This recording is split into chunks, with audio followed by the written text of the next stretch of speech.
And so we must help time, and we must realize that the time is always right to do right. That is what many believe is being weighed by California's first in the nation Reparations Task Force. Act as if it's impossible to fail. We have to believe that we can make this change happen. The group is examining counties like Kern, which has a history of being discriminatory towards African Americans even today. I'm Mikhala Armstrong, and this is a special report for 17 News.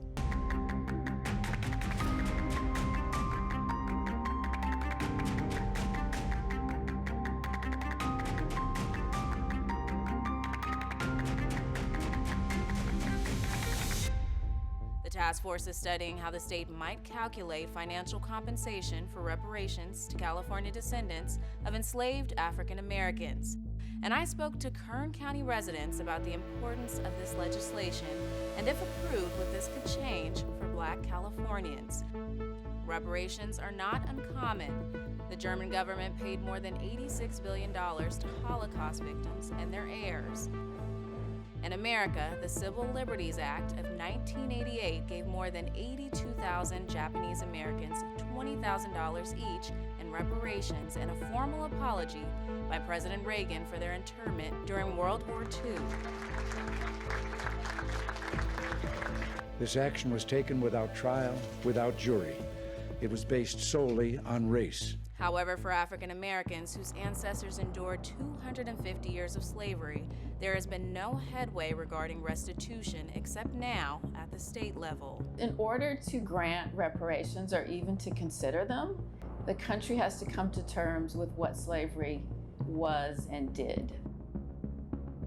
And that's something that we've never done as a country. I don't think reparations for something that happened 150 years ago for whom none of us currently living are responsible is a good idea.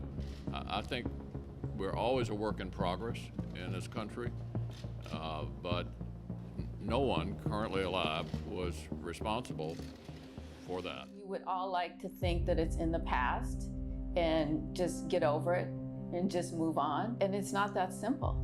Almost knee-jerk reaction, particularly in white America, that if I allow my consciousness to reckon with racism and with how this country has treated African Americans, that's going to somehow interfere with or disrupt how I see myself as an American who comes from a nation that prides itself on liberty and justice for all. We are literally the only population of people who have never received any form of reparations whatsoever, in any capacity. America was built on the backs of slavery. It's always refreshing to make something right for both parties, the one that has done the wrong. But what they're saying and their thinking is, well, I didn't commit that wrong, others did. But you cannot excuse the ramifications, the results of that wrong, and especially if you find out through data and research that it still has a negative impact on the people, on the African Americans.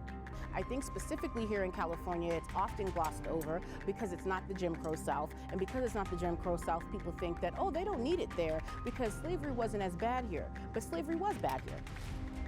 The American Civil War ends. Slavery is abolished. The Ku Klux Klan grows in numbers, including California. Reparations. Let's talk about it. Returns.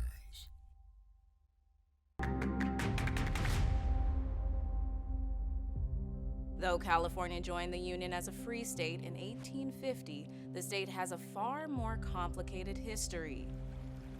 According to the California Historical Society, when the gold rush hit in 1848, white Southerners came to the state with hundreds of enslaved black people. Many white Southerners made their fortunes on the back of this free labor, amassing over $3,000 in personal property, wealth equivalent to more than $114,000 today. Those fortunes grew when state lawmakers passed a law in 1852 that any black person who had entered California as an enslaved person before statehood was the legal property of the slaveholder who brought them. The Reparations Task Force estimates that despite California's anti-slavery constitution, about 1,500 enslaved black people lived in the state in 1852.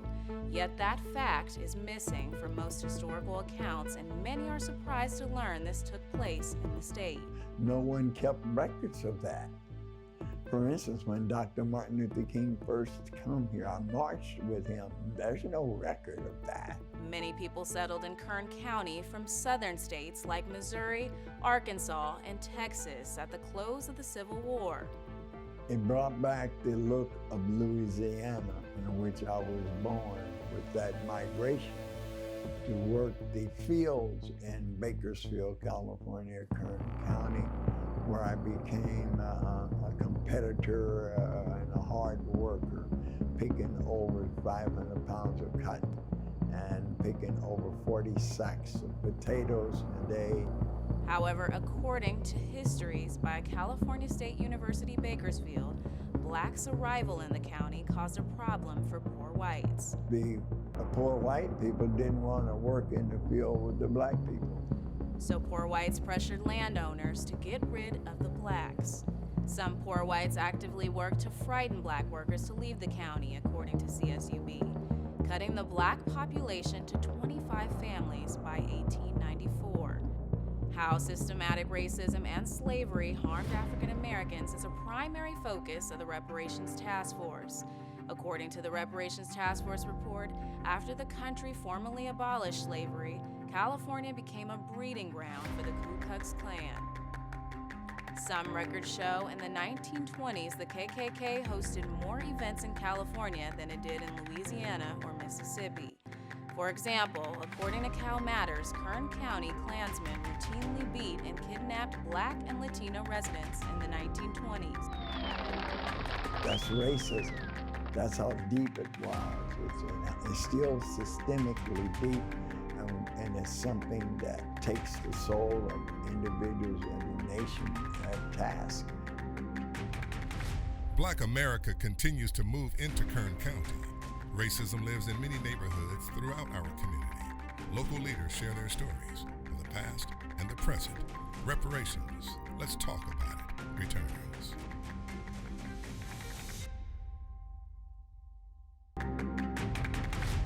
Our guest today on Meet the Press is Dr. Martin Luther King, Jr., who led the Civil Rights March from Selma to Montgomery, Alabama. Dr. King was the winner of the Nobel Peace Prize. But we do feel that as long as the conditions of injustice and man's inhumanity to man, it would be necessary to demonstrate in order to bring these issues to the surface and lay them square before the conscience of the nation. Kern County has one of the longest standing African American communities in the Central Valley. According to the census, African Americans make up 6.3% of Kern's population, and African Americans have lived in Bakersfield since at least the early 1880s. However, according to racecounts.org, Kern County black residents are more impacted by racial disparity than other races. That is demonstrated by statistics that show discrimination in wages preventing many from reaching their true social and economic potential.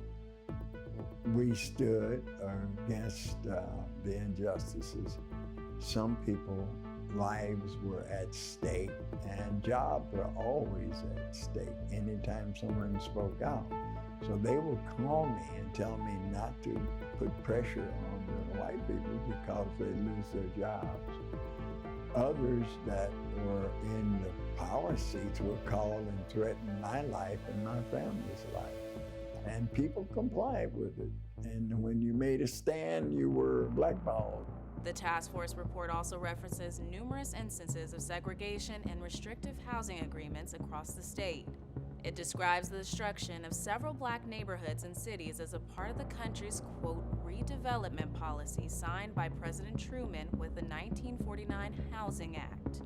It authorized the demolition and reconstruction of urban neighborhoods, targeting places that were considered low income and not white. According to the task force, an example in California is the Fillmore. All right, they talk about the South. The South is not half as bad as San Francisco. You want me to tell you about San Francisco? I'll tell you about San Francisco. The white man, he's not taking advantage of you out in public like they're doing down in Birmingham, but he's killing you with that filth in the paper, brother. A once thriving black business district in San Francisco destroyed in the 1970s, displacing more than 20,000 people from more than 4,500 homes and destroying more than 800 businesses. In Kern County, African Americans experienced displacement and segregation as well, particularly with being unable to live everywhere in Kern, like Taft. Taft is listed in the book Sundown Towns, A Hidden Dimension of American Racism by sociologist James W. Lowen.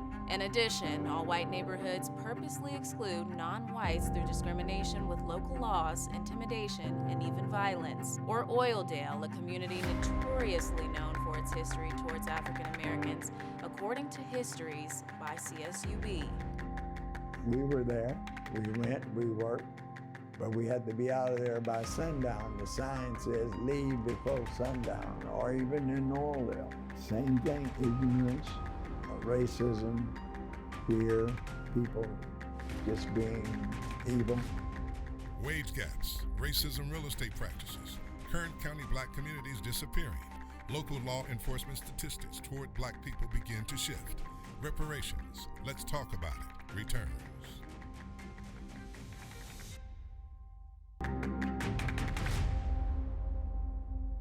The strangest part about it is everybody here keeps going. Every one of them must know deep down there's very little chance that what they want will be given anytime soon. In a California State University Bakersfield study, racist real estate agents among lending institutions prevented many African Americans from purchasing certain homes well into the 1960s, leaving blacks with a mortgage rejection rate of 38.7% in the county and the lowest home ownership rate of 33.1% as of 2020, according to racecounts.org. They were not playing on a level playing field. You know, there was a lot of closed doors. My parents had a very difficult time telling me about being turned away from restaurants and the redlining and only being able to buy property in a certain part of town. It's painful. Pain that is carried on today throughout the state, outlined in the Reparation Report, of African Americans facing decades of persistent disparities in home ownership, life expectancy, wealth, and other areas. A big contributor to that could be redlining, the practice of denying mortgages to black homeowners and devaluing residential properties in primarily minority neighborhoods, using a color-coded system designating redlined or high-risk areas ineligible for federal mortgage insurance. And when you begin to engage in policies and practices that undermine your ability to be a homeowner, which is like a fundamental rite of passage into generational wealth building in this country, to deny that for entire groups of people just because of their race is incredibly harmful. According to a study by Today's Homeowner, only 6 cities in the country do not have a home ownership gap between blacks and whites. None are in Kern County. In 1960, the white home ownership rate was 65%, and the black rate was 38%, a 27-point gap. According to Pew Research, in 2022, 74.6% of white households own their homes, compared to 45.3% of black households, a more than 29-point gap. The move of black people from downtown to the Mayflower district was one of those moves. Now, the black community that did exist is no longer that. Puff. It's little by little declined.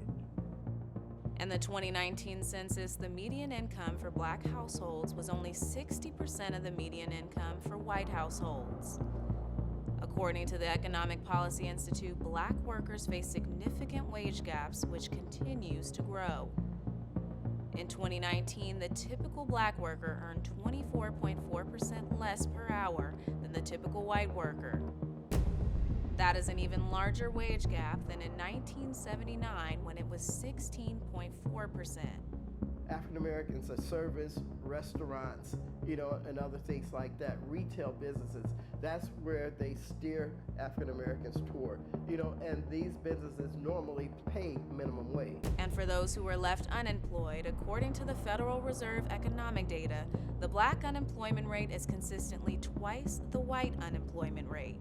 The poverty rate for Black Americans in 2019 was the lowest on record at 18.8%. Still, that's more than double of white Americans, who had a poverty rate of 7.3%. The census stated the rate reflected being traditionally disadvantaged compared to other groups over time. A problem activist, Angela Davis, addressed at California State University Fullerton in 1972.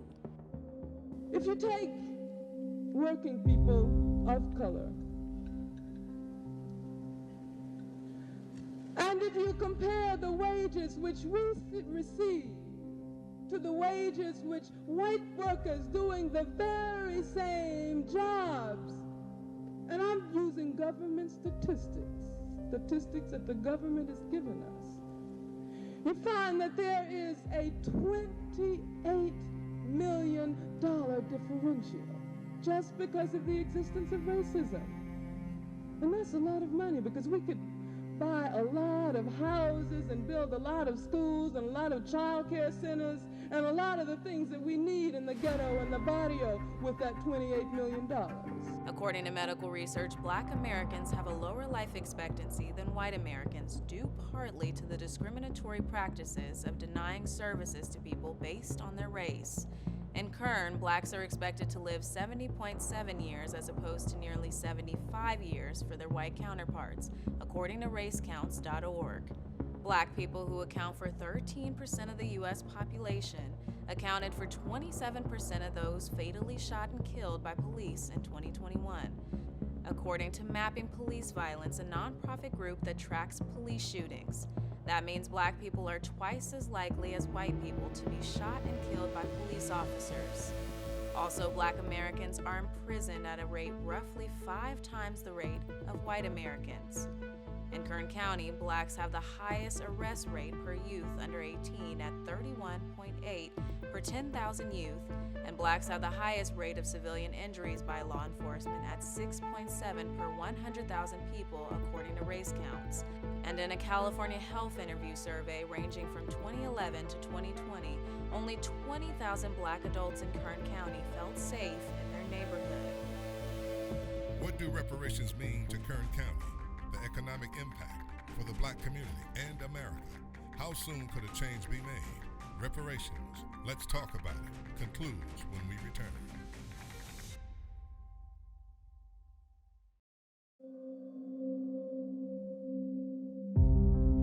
There are so many areas that slavery impacted, including mental health.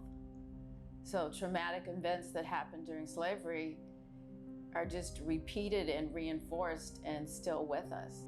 Each of these harms are being assessed in the reparations report. This will help shape the task force's final suggestion of the total amount for each individual. A lot of our businesses were taken, a lot of our homes were taken, and so through reparations, people are able to potentially purchase back some of those things that were taken. If the state legislature approves, the task force suggests more remedies beyond just cash restitution, like an apology.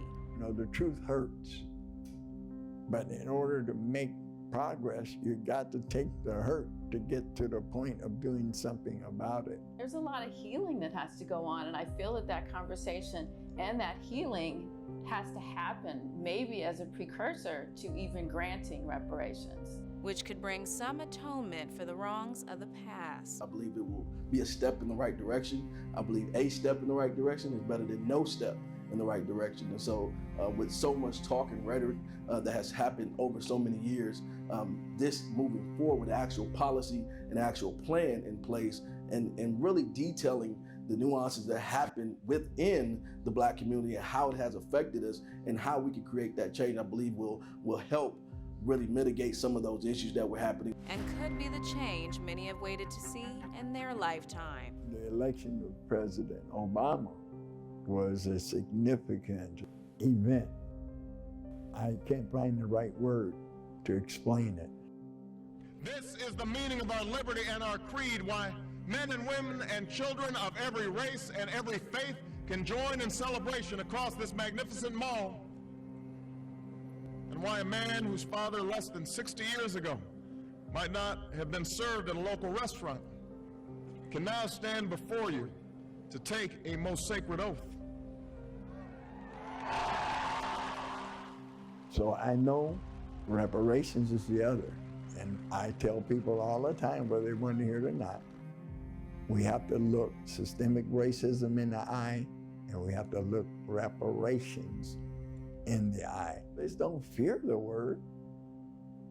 It's like restoration, reconciliation, reimagine. The Reparations Task Force will present its final report for reparations in July. If approved, this report could address specific instances of the past and the present and support future generations of Black Californians. I'm Mikhala Armstrong, 17 News.